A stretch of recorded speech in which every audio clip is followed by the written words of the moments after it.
despite being able to win some early games, I won't even say mid games, have lost very handily in a lot of these. So both teams have tried kind of the same tactic in the games against Edward Gaming and Samsung White, where they would have some early game aggression, see if they can get a kill and then start rolling from there.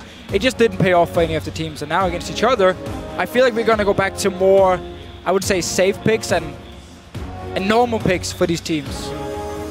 I wonder if Blitzcrank is a normal pick here for Green Tea at this point, because... Hey, Thresh is gone. It's got to be. Yeah, I mean... It wasn't during the season, at least. No, definitely not. It's been a snowball pick, to be honest, from Green Tea, but maybe he liked what he has been doing on the Blitzcrank and wants to lock it in again. But if AHQ actually takes the Lee Sin here, I like it because it's definitely Crystal's best jungler. Italy left unbanned, though, for Fabulous. Yep. That's definitely a champion he basically took Dark Passage to Worlds with. His top lane during the International Wildcard Tournament in Italy was devastating. See how he plays that one with this. Will Holy Phoenix actually grab that Lucian? And he does. He's going to go ahead and take that right away from Garnet Devil. So two very important picks for Dark Passage. You just talked about the Nidalee, and what Dark Passage did in the Wildcard Tournament was they made 100% sure they would get one-on-one lanes for Fabulous on this Nidalee, so he could dominate one-on-one, and he did. They should look to do the same, and it also really explains the Lucian pick coming in, such a strong laner. I wonder if AHQ wants to play Tristana into the Lucian, though. Yeah, but it'd be cooler if they played Graves. It would be. I mean, yeah, it would be. Listen, actually, so Twisted Fate, there it is. Okay. I want to talk about Graves a little bit. Just a little bit. Because Trist seems to overshadow him, but they're completely different type champions. The Graves buffs that hit were actually very substantial. If you combo him with Janna, the burst that he puts out, around level 5 even, is absolutely absurd. When Lucian was a little bit weaker before the change, a lot of people were thinking Graves was just kind of like, oh, he's like a bad Lucian, is what people would say. Now he's just a good Graves, right? Like, he can actually create a lot. There are some teams in China that picked him. I'm looking forward to see Garnet Devil's take. And of course, what you can do down this bottom lane is, once Westdog comes down with the tier vault and he lands the stun, you have so much burst from the Graves. It's very, very hard to fight in these small skirmishes against a TF and a Graves at the same time, especially early on. So it opens up for AHQ just to start a fight and instantly kill a target and therefore have the numbers advantage. It looks like Dark Passage also saw that chap. They separate those two. Janna going to the side of Touch here, along with Holy Phoenix onto Lucian. What does Green Tea decide to pick here? He just makes and creates advantages, opportunities for AHQ. Leona can do that, but he's going to have to wait a little bit longer to get to that late game. So the AHQ playstyle in the GPL is very focused on fighting all the time. We are somewhat talking a Royal style here, where you really want to just set up these picks here. You want to surprise the enemy team as well. And they have a lot of pick potential. But by locking in Leona here, when there's already the Janna pick, it becomes a lot harder to find these fights and these picks they want to find. Still giving a good bit of burst there if you can proc the Leona passive, getting out some buckshot to trade in lane. Something that'll put you right at the enemy's turret, give them a hard time. So they actually lock that in. It's going to be the round out here. Really I'm looking forward to this game from AHQ. They're going to go in. Ooh, and cool. Despite that's a little weird, actually, here, because Dark Passage was building a team that was very capable of disengaging, and then they build a champion who does nothing but go in. Seems to be a theme. Yeah, and once or twice there. Vi doesn't really fit with a Nidalee as well, because Nidalee you want to split push pretty much for the entire game long, and then the rest of your members is focused on sieging and focused on disengaging. But maybe this one had this pick potential in case Fabulous does well in his one-on-one, and then they want to look for a fight after. But yeah, so how does that Vi work in a perfect world for these guys? Well, basically what they're going to do is, if they get this 4v4 and they see someone out of position, they're going to engage with the Vi, get the first kill. You have Ahri as well, follow up with the charm, so you have a lot of burst potential between these two champions alone, a lot of pick potential.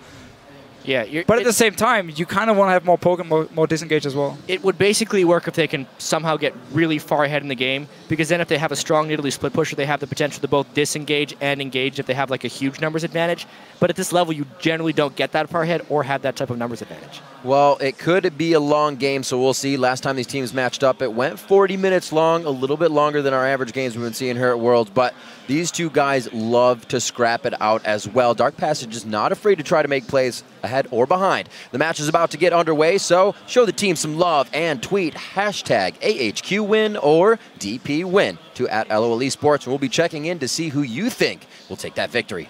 So I actually wouldn't be surprised if we're going to see a lot of action with both Fabulous and Crystal at the same time, and that could also explain the Vi pick, where they want to use it to set up an easy kill for the Nidalee in the one-on-one. We've seen it before in the wildcard tournament. They'd love to play together, those two. I think we're going to be onto the rift here. AHQ doesn't look like they're setting up anything crazy. Dark Passage.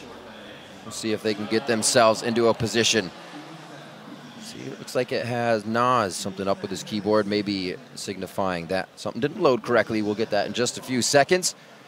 What's nice about this, actually, is it kind of reminded me of how few pauses we've had during the World Championship. Oh, It's been smooth sailing this far, you know.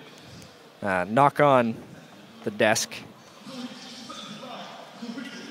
Well, again, really want to see what Crystal wants to do on this Vi pick. If we're basically going to see like Dark Passage 100% bet on the fact that Fabulous is going to win one-on-one, he's going to get his kill, and then you just start a fight and he teleports in and you're 5 members against 4, and that's the way they want to play the game. Yeah. And also, obviously, against something like a Twisted Fate, if you can engage onto him, he's a very mobile target. I mean, he has his teleport, yes, but that's it. If you get onto him and you have a charm as well from Ahri, you can kill him instantly. So there's a lot of like kill pressure and burst potential between the Vi and the Ahri pick here, which could be used to surprise AHQ. Looking at the Dark Passage team composition, it's almost like they just picked for each lane. They don't have a overall cohesion to the team, but each lane can do well in its own right, and then Vi will work well with every lane individually. So it's very much a team that just wants to stay, maybe a 1-3-1 split push, 1-2-1 with Vi going around trying to make plays, something like that. But once again, those require gargantuan leads to actually work. And AHQ is very good individually, and it's unlikely to happen. They do have a pretty good like mid-game siege though, which you have Janna and Lucian at the same time, so they might be able to set something up around this 15-20 minute mark. Once again though, the Nidalee pick needs to do work. See what these teams can get out of the early game. A peripheral issue all fixed up, not a problem here. And we get the game underway. Seen Dark Passage a few times getting some very, very deep wards in. A team that likes to get the 2v2. Looks like they're going to get it anyways out of this one with no problem or extra work needed. This pick here for Green Tea is still very, very risky when you are against a Janna. I mean, the Monsoon or the Hurricane itself can basically stop Leona from ever going in. Yes, you can line your ulti from range, but that's going to be it. And unless you use that onto the Janna itself, there will always be the potential of the disengage. But there's a lot of like upfront CC coming from AHQ. You have Aurelia stun, you have Twisted Fate, and of course Leona following in. Yeah. So one member from Dark Passage out of position, and suddenly he's left for dead. Yeah, it's one of these team comps from AHQ where it just takes a gold card and then everyone else can pile on really, really easily. And it makes a lot of sense here. Westdoor's Twisted Fate is legendary for a reason. I will like to predict that Mikhail's fairly early here for Hold on to that. I hope he's going to build it. There's a lot of targets here where... Well, we've seen the Magi's lately, right? Everybody would be like, oh, that's a troll. But not really. Now when you're Janna, you can sit on the back line. We've seen Magi's coming out all over the place this Worlds. Yeah, I mean, Soul Stealer is fine as long as you don't actually need the Mikhails as the early item, which in this comp you definitely do. One of the reasons actually we don't see Leona very often is because she's countered so hard by Mikhails and by disengage from all these supports here. So a little bit of help, obviously, to the junglers to keep them on par here throughout the early game. They are going to end up on opposite sides of the jungle, so we'll see how that affects the solo lane for Crystal up top if he chooses to go hard with Fabulous. Not much crowd control to work with there, so they may just keep themselves safe, and Crystal wants to get himself to 6. There's the damage already coming out of Holy Phoenix, and Touch trying to get a little upper hand. Yeah, they had to win this early game from Touch and Holy Phoenix side. When you have the Lucian, you have the Janna as well. Leona can only go in and kind of execute one minion, and then she's pretty much done in the early push. So Dark Passage will be winning their race for level 2 in his bottom lane, and should be able to actually. Whoa! And how on earth did they lose? 2. That is not good for Dark Passage. Exhaust burn for nothing. How on earth? They didn't push fast enough. Straight up. They used both of the Targon stacks to push faster. Garnet Devil used his buckshot. Graves Leona pushed faster than in this case. Well, that shouldn't have happened here with the double range. They should easily have been able to get the minions down in time. Yes, okay, the Relic Shield is annoying to deal with, but you have the Janna. And we have seen this Janna pick for like Royal Club being used to always get the early pressure and always get the early level 2 because they can just instantly push away for the double ranged. The importance of those early game mechanics. We actually saw Holy Phoenix and Touch had a bit of an upper hand, but they were going for the auto attacks, not the CS. Very true. They were trading, trying to trade instead of going for minions. Pays off for Garnet and Green Tea in the end. They're going to go ahead and get this pressure on very nicely. This may call Crystal down now as he ended up in the top lane. And the only thing they actually gained from the trade with the champions was the fact Graves has used his health potion, but that was it. Yep. So we had full focus on minions from AHQ, full focus on champions from Dark Passage. In the end, didn't pay off. He's going to be warded out on that. The team says don't even worry about it. We're going to ping you here. There's a ward in the bush right now.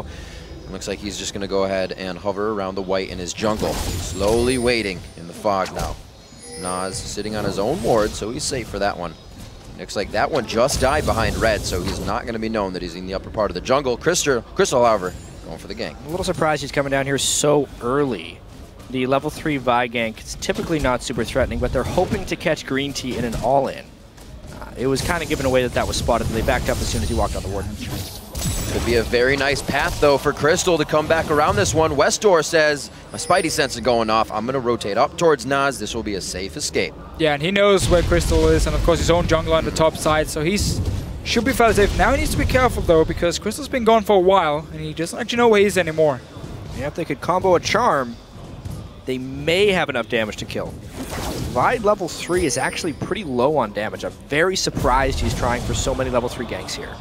Uh-oh. Should be all right. Fat Fabulous gets himself in the brush. He'll get that speed. A little bit harassed, but the knowledge of Nas now in the favor of Crystal. He's going to start denying some jungle.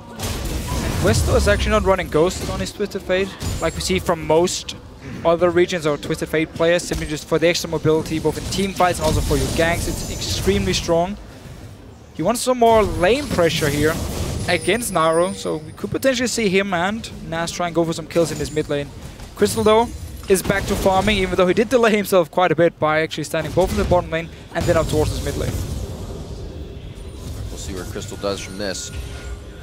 He doesn't feel too safe right now. Obviously, just grabbing the big one. Gonna leave that and try and hurt Nas more than help him out on that one. Holy Phoenix now getting the lane pushed up. They're keeping it quite even in CS across the board, so it's all about this first move. No jungler there to assist on that, and Westor is going to have to back off of this. Not much mana. Looks like he's going to stay, get these last two. I'm still paying a lot of attention to Crystal because he is really delaying his level 6 here, and he spent so much time to wait around in the brush. Unless he gets something positive happening, he's going to set himself way behind. Well, going in for this one here, but force a flash. Oh, they do indeed force the flash. Ardent Blaze does not give Phoenix enough room to continue to chase with the passive speed. Nice light bringers, though, keeping on that harass, calling Nas down, walking through a ward. Upper hands now, little plays going in favor of Dark Passage. Naru tries to go hard in the mid lane. The Ignites are used. Orb of Deception just missing as he eats 2 shots from the turret. Still some very good aggression here from Naru in the mid lane. He's actually been pretty impressive this tournament. He's been holding his own in lane for most of the games, and also just at the wildcard tournament, he was one of the most impressive mid laners, showing some great mechanics. Bottom lane though, yes, you force a flash from Leona, but you have to return now to this bottom lane and punish her for not having the flash. Otherwise, it's not really worth it, and at the same time, you want to just sit back and farm now and get your level 6. He's such a low level, yeah, exactly. Maybe he could return a level 6, but if you're Vi, you want to use that level 6 gank, usually mid lane with Naru's Ahri to create a guaranteed kill, where the flash has been burned as well. It really seems like, though, the tactic from Dark Passage evolves around Holy Phoenix. And Crystal, in most of the games, is actually paying a lot of attention to the bottom lane very early on. Against Samson White, some of the games we saw, he would just sit bottom lane even when his buffs were spawning, and he would actually end up losing both, or at least lose the blue buff, because he was still sitting bottom lane, trying to get Holy Phoenix ahead. And I don't feel like they have to. He's doing fine alone in the laning phase. Why not rush for level 6, go mid lane, and get Naru ahead on this Ahri pick here so he can snowball. Try to build up another advantage, get something else going. little too much focus maybe towards the bottom lane. Naru will be coming up with 6. We just saw the trade with Westdoor in the mid lane, and that's something that was really awesome about this last matchup is there are great trades between these teams. Now we're going to see that Destiny towards the top lane. That Fabulous jumps out. They're going to give this one to Prides. He is forced to use his flash, but they do pick up first blood. That was such a good ulti by Westdoor here. First of all, there was a ping ward to make sure there was no ward from Dark Passage, spotting him going towards the top lane, and then you get the kill on Italy. She needs to win her laning phase. She needs to become stronger one-on-one. Then the Aurelia pick here. So very nice gank. And once again, there was no pressure on Westdoor here. He could just go up there and teleport. That's the biggest thing. I kind of blame Naru there for having a lapse in pressure against Westdoor because he was doing so well. He'd already burned his flash. Westdoor didn't have much left, and then he just let him walk in a lane and kill his top lane. And as soon as the gank actually happened, Naru walked in, placed a ward behind the ping ward here, so now they can actually see Westdoor move towards the top side. But the ult is already on cooldown, so it's not really going to do anything for him with the ward here. So great job by Westdoor, as you mentioned, chat, not having much left. He uses that gate to the top lane. Not going to have his flasher as Ignite, but he helps Prides get that kill. We're going to have Fabulous trying to get some deep vision in that may help DP get some of their advantages. I need to see what Crystal does with this first Vi ultimate. He's already so far behind. He's got 22 CS 9 minutes in and just hit level 6. If he doesn't make a positive impact off this next Vi ultimate, I don't think he'll have a positive impact at any point in this game. Both Aurelia and Twisted Fate without ultimate at the moment. Dark Passage could go and look for a kill here. You have Naru ready, has his ulti. Crystal as well. They're definitely trying for this blue buff right here. It's on top of a ward. Nas is level 6 as well. There's red buffs on both junglers. It's kind of a testy move here, but there are a couple flashes down on the solo laner, so it's a really difficult collapse by the rest of AHQ. They already have the roam coming up for Green Tea. They really feel like something is going to happen here. Dark Passage is taking a little too long to grab this one. Full rotation from the bottom lane already coming up. Westdoor going to try to close on this one too. Looks like AHQ moves around quite a bit.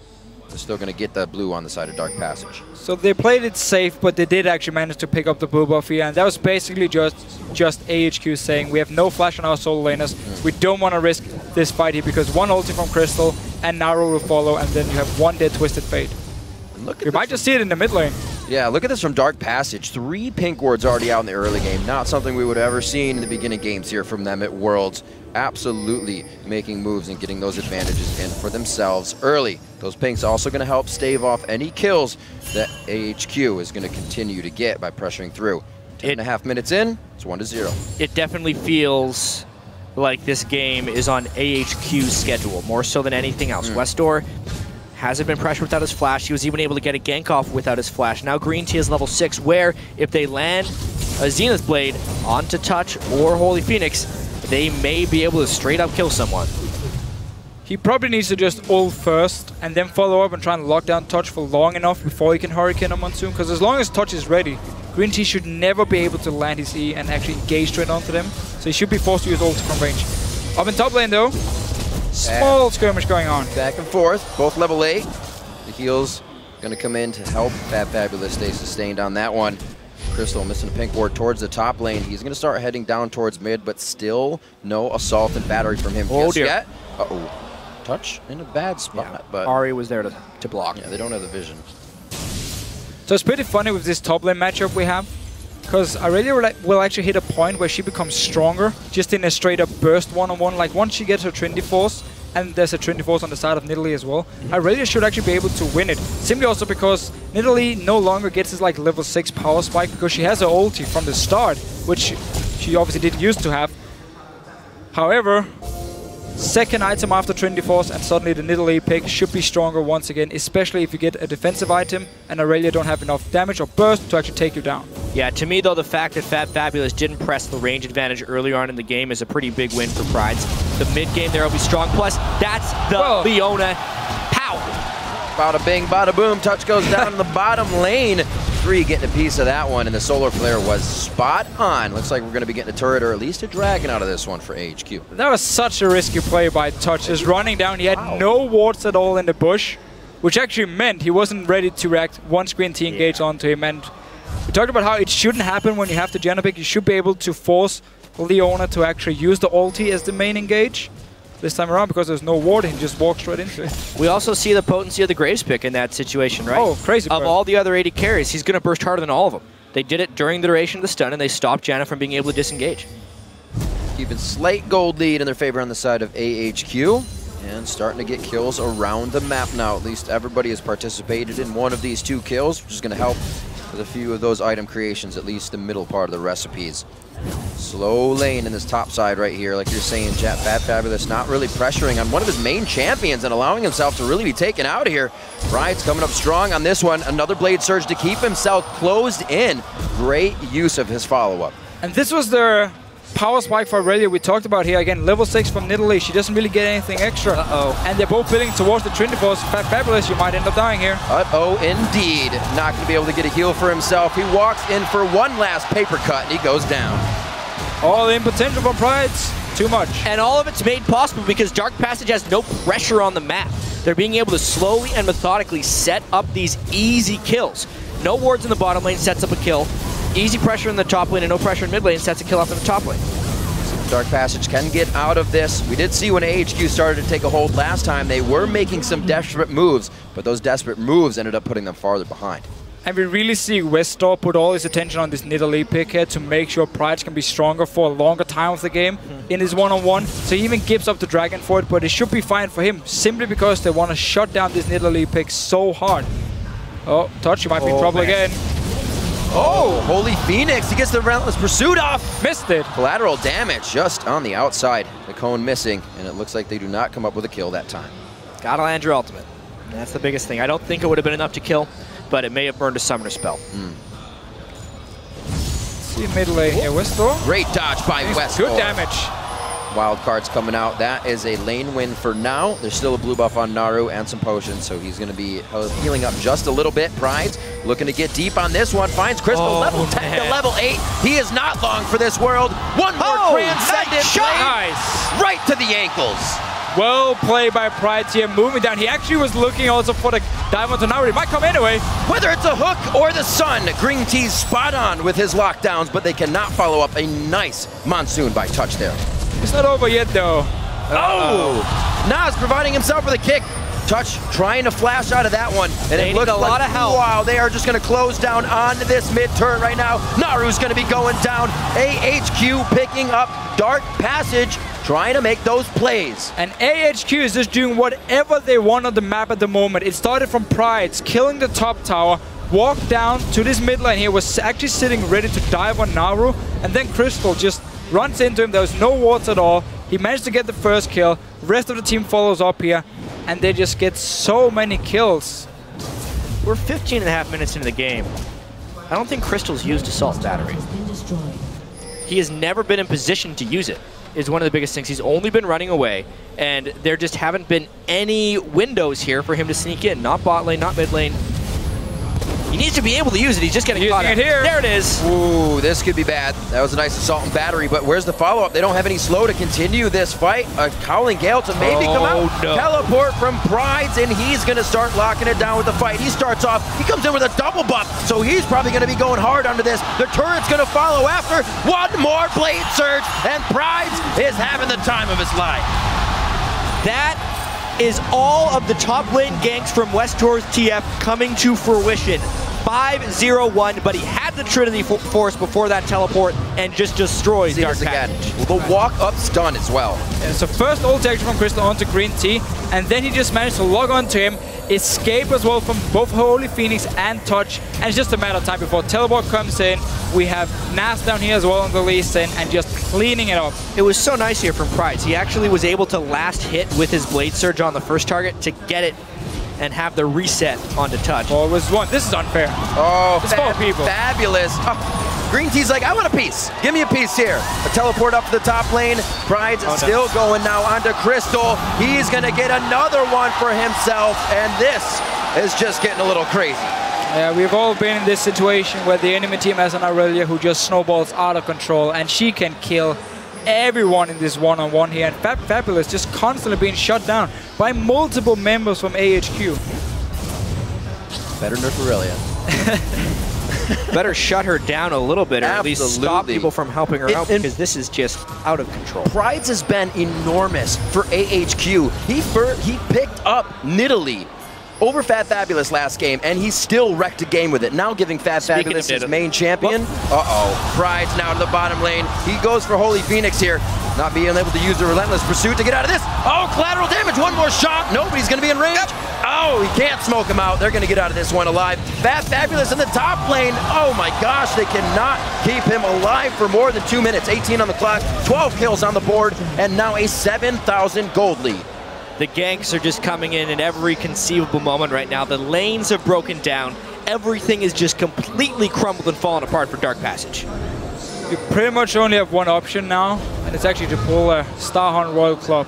Wait in a bush, hope someone from AHQ is going to face check you, get a kill, and just try and delay the game a little bit. Yeah. Gone Devil, I'm trying one-on-one Crystal down here. Fancy feet. Saying that was a warning shot. Gets out alive on that. No kills right now. The shutout coming in for AHQ, doing a very nice job at keeping everybody omnipresent on the map. They're just showing up out of the woodwork when they want to. Sightstone's already really just closing out on Dark Passage because they're not able to get rid of this vision. AHQ sees them everywhere. And it was pretty clear we had a plan from Dark Passage coming into the game. Crystal wanted to put all his focus on this bottom lane to make sure Holy Phoenix could get ahead. Problem was he did it on Vi before level 6, which means he had no pressure in the lane at all. And in the mid lane, while they did force the teleport, the flash from Westor just one-on-one with Naru, he didn't place the ward in time to actually spot Westor going towards the top side. He placed it after the gank had happened. And then from there on and out, it was just impossible for Dark Passage to do anything because Pride suddenly just started snowballing completely out of control. And for AHQ, I think this is a big momentum game as well. Right? They win this game, they try and take the positive feelings into their game against EDG. It would be very big. They come out of this one 2-3. The game against EDG would make it 3-3. Give EDG 3-2. So they need to do what they can here to keep that momentum up. And we might see the same solo lane setup for them against EDG if they can, because if they can snowball Pride, we've just seen it right here. He can take over the game. Pride's getting himself into a 4v1, but everybody else is able to come in and play. Beautiful job to take down Touch. The disengage is no longer there. They get what they want. Looks like they're going to grab this bottom turret and continue to press on. Dragon's alive if they do even want to back off. Well, I think they're probably just going to go back to Dragon instead. They're actually building very glass cannon on the majority of their team members, so there's a little bit of risk that they would be able to get counted on, but it's 13-0 and a 9,000 gold lead. Make it 10 after this Dragon. Again, we're just going to have to see Dark Passage try and set up a potential trap. I mean, you have the Ari pick here. If people face check you and you land a charm, you do have a lot of damage. Naru needs to be careful in here, though. Oh, wow. Jeez. Green team not afraid to make plays. Dodges out turret shots on that one. He was just out of range on the charm as it pulled him in. Just crossing 20 minutes now. Different part of the game here, 13-0. Pride 6-0-2 in the top lane, down in CS, but it doesn't matter. He's been just tearing people's faces off as Fat Fabulous tries to farm. He's getting everything he wants. So you see if they can two-man this up here. Crystal, even afraid to clear that ward. They were hoping to 1v5 him, or 5v1 him, rather. You're only giving him more of that tenacity. Giving him more people to kill. So it was actually smart enough because everyone else from AHQ had gone back to base. So Dark Passage just sent all 5 members to the top lane, hoping Pride would overextend. That basically would have been the Royal Club special from the game we just saw. It would. I mean, they would have been able to kill the top lane, and they would have immediately had to turn tides to Baron.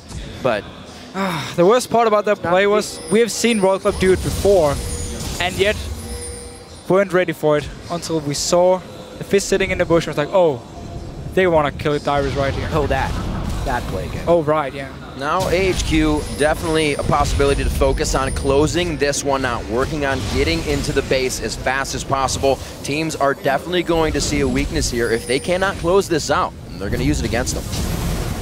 They have to actually just split up here, use Pride down this bottom lane because he's so strong. No matter who Dark Passage sent down here, he's going to die. So he can just push it up by himself. He does have teleport ready as well. Fabulous on Italy here might actually look to be a bit more of a team fighter because he can one-on-one, so getting some magic pin on his boots just to try and do some damage with his spear. This is weird. Hey, a nice pair of shoes. It's pretty much his only choice. Good. Honestly, if he's going one-on-one at this point, he's too far behind to do anything, so you might as well stick with your team. And if you can do some damage with your poke, maybe it can pay off. It's a big maybe. I took the words right out of my mouth. We'll see what they can continue to provide as pressure here. Westor has not made too many of the Destiny plays coming up. Dark Passage is keeping themselves on the safe side of things as they stay in a death ball, which isn't really killing too much. They're just trying to stay together and prevent the carnage that is AHQ. Uh-oh. However, the split push is working for AHQ. They need to make this one go, and that's... The kind of rule of thumb here was you're not supposed to leave anybody else on your team. Crystal was looking for a few more wards as Touch backed off, and it cost him his life. Baron time. Still 4 members of Dark Passage. I mean, they have to go for this fight. This is the chance to come back. If they can ace AHQ here, they might still have a chance. A little bit of vision. We've seen the Howling Gale take the Baron. Will it happen for Touch? Looks like, oh, they just turned off of it on this one. Naru's going to be a focus. Green Tea just missing the Zenith, but the Ignite is able to burn him out on the last tick.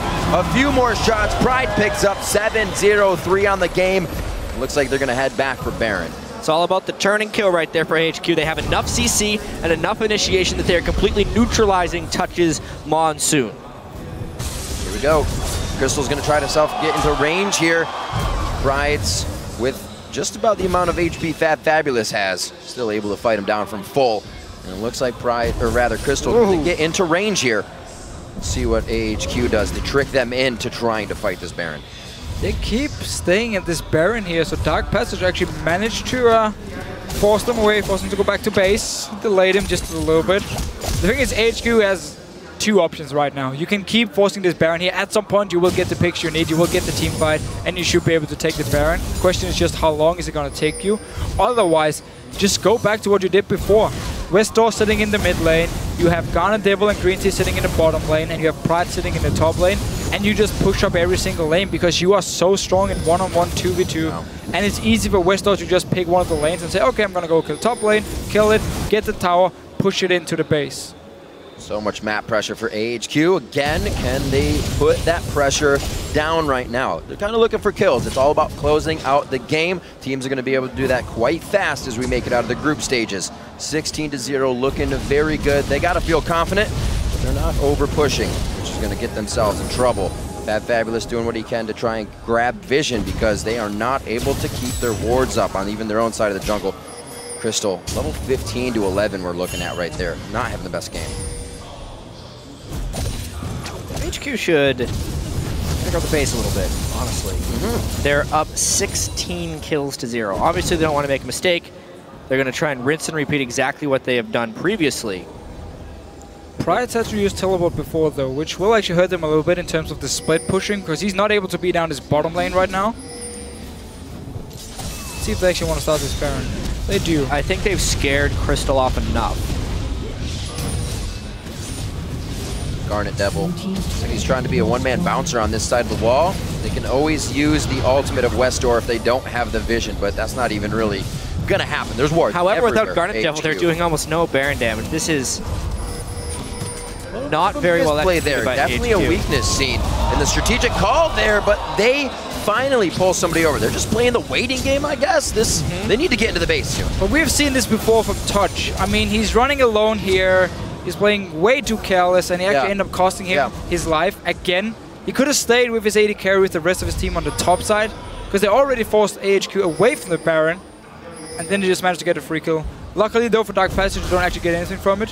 And actually opens up as well, because the entire team of AHQ is now moving away from the Baron, so all the wards they placed before will now get removed, and they actually have to start over once again. You never really want to just have everyone running away from this area. You've just been setting up all the wards. Yeah, if anything, I just call this AHQ close a little sloppy. They don't need to do anything right now. They're up 17 kills to 0 and 12,000 gold. The game will kind of come to them if they don't make giant mistakes. So they're just doing the same play over and over again and getting small wins, making the lead bigger and bigger, and eventually that will lead to victory. But in a closer game, moves like this would be really risky. I'm sure EDG is definitely taking note to how they are playing this much of an advantage. Playing a little overconfident. But like we said, not getting themselves in trouble, just getting everything they want. Now, seems like they're kind of congregating in the mid lane. We're waiting for Garnet, Devil, and Westdoor to make their way through. We'll see what AHQ has for another bit of Baron pressure and drawing Dark Passage into their picks. And I'm not sure if AHQ was actually afraid of actually straight up team fighting just before here. Well, not well straight up team fighting, but they had a lot of squishy members. So if you do overextend in a fight, it might actually end up costing you. Now you have some tanky items on Pride, you have some tanky items on Nas here, which means they can actually dive onto the backline of Dark Passage now and stay alive. And I know they're very far ahead. Pride's going towards Guardian Angel. Westdoor will be able to one-shot people pretty soon if he can finish his death cap. Obviously, Garnet Devil completed some big-time itemization, basically going for a full armor Pengraves build. They're slowly working this one together and maybe setting up a 1-3-1 with Twisted Fate and Aurelia. Nice scrying orb. AHQ throws down the solar flare from over the wall, causing Naru to go into his spirit rush, but he's forced back to the team. That's the third in the flash over the wall. Great positioning to kind of cause chaos. The rest of Dark Passage cannot really catch up to the fight to do any damage to Nas or continue the damage, and they just lose Naru. Yeah, but he did actually manage to get Nas so low that if they start up a Baron, it could have been a very risky play. Ooh. So AHQ back to just pushing up the tower here. Nas had to go back to base. The feared flash red card there from Westdoor. Not able to pick up the kill. Couldn't land the wild cards afterwards. You guys are big. Once they do reach the turrets, that Lich Bane finished up. The Triforce is there. They're going to start eating these alive. Look how fast those go down. The turret's not long for this world once AHQ reaches it without any DP members. And this is basically what they could have done like 10 minutes ago because they were so far ahead. I mean, just push up on this tower here. You are so damn strong. Green Tea can be the guy to dive as well. They just got 2 towers for free. Now we're really seeing this lead grow and grow and grow. Dark Passage is kind of out of options. They've been out of options for a while. Creating options out of thin air for sure. Touch has been trying to get the wards necessary, which is kind of making him go down. They cannot find a way back into this one just yet. And that's props to AHQ. Once again, Crystal going very deep on that one. The desperate play is coming out. Looks like the inhibitor will fall here in the mid lane, and it looks like AHQ will be able to go around the horn with pretty nice wave pushing in each of the outside lanes. But again, I mean, we're seeing so many of the right ideas from Dark Passage, but then they doesn't really know if they can really execute it in this game because they've fallen so far behind, simple as it is. And then well, talking about right ideas, the early game was misplayed by Dark Passage, the way they were using Crystal on this and the fact they couldn't control Westdoor, but otherwise, I mean, they've been able to hold off and actually go for a kill. So close. Oh, he knows. He's just kind of hanging out. That sigh every time they see Westdoor throw the eye up. He's going to be getting a kill. 4-0-6. The scores looking great across the side of AHQ as they come into this game 20-0. I mean, let's talk about the rest of this group here because EDG has the game at the end of the day against Samsung White. And honestly, the games we've seen with AHQ have put them a pretty substantial tier below the rest of the teams in this group. However, the fact remains that EDG is probably not going to be able to beat Samsung White in the last game of the day. And if AHQ could pull out some type of miracle against EDG, they would definitely force that tiebreak. It's just a matter of practicing crisp plays so that if they get a lead against EDG, they can actually close out this game. Because as of now, they've been sitting on a just monster advantage for the last 15 minutes, and they've slowly increased it. That's not how you beat the #1 team from China in EDG. We'll see what they can do, making a bit more pressure. Oh, Fat Fabulous could be getting hit up right now. He gets himself out with a flash. And we also have to say, I mean, the EDG way of playing is fairly slow early game, but then you are extremely strong in the late game, team fights. Exactly. And AHQ, even if they should get a lead against EDG, if they're not able to close out the game, EDG will come back and become super strong. Ooh, there goes Green Tea going down. There's a bit of a hit. Touch with a nice ultimate so they can't follow up. Oops. Crystal is just kind of locked in place and needs the collateral damage. They're going to go on to the next inhibitor turret here, and this looks like it could be grim. Holy Phoenix goes down rather, not coming back up from the ashes. 22-1, DP picks up one of those kills for himself. And it looks like it is a force of AHQ out of the base. They've got what they wanted. They'll be back for more. You can really see the burst damage from AHQ. Compositionally, when they go in, it works very, very well. Still looking for this Baron. So every time they decide not to go Baron, they actually get some kills, get some towers, get into the base of Dark Passage. Now they're back. Baron is coming from base. Baron is their ADD to focus and getting more of the objectives in the base. Right now, should be able to get this one. Gonna go back to this one, and it should be safe enough. You are right, Official. Oh, very close. Seen that before. Nas coming up with the Baron. AHQ buying themselves a bit more strength to bulldoze down in the base of Dark I had Path. some flashbacks to Season 3 LCS when Bloodwater stole Baron with a rank 1 Janna Tornado. Wasn't to happen today at Worlds, but the timing was there if the smite wouldn't have been. Dragon's alive, so a quick pickup if AHQ wants it as they come back out. Wards going up by Dark Passage that really won't be able to be defended once AHQ gets themselves in range. But they're doing what they can this last part of the game, trying to stave off as much power and really getting a great learning experience out of being this far behind, how to just stop a team from continuously pushing you back in your own base. Yeah, I mean, again, they have been able to hold the HQ off for now. They lost 2 inhibitors, and Right. I mean, we have seen a few plays from Naru where he's been trying to just like pick off people. We had the pink ward bait down this bottom lane where he almost actually got a kill onto Ghana Devil, but it wasn't meant to be. And I like this from Dark Passage. This is what we need. Sit in the bush and just wait. It worked for Fnatic for a few years. Together for the Solar Flare and the Graves AoE. This is... No, actually, it does look like they're going to be able to catch Garnet Devil. Oh, He is Garnet wanting Devil. a little too close. Oh, run away! No way. Faster! He can't get away. He's dead. He goes down. He had the right idea though. He actually was like, okay, okay. Is there anyone waiting here? Oh, Pride's diving in. Wester on the outside. The wild cards practically pass through the entire team. And the HP bars of Dark Passage just getting obliterated. Touch is going to be running outside the base. He says, follow me. You do not want our Nexus. But they will. AHQ gets the surrender bow from Dark Passage.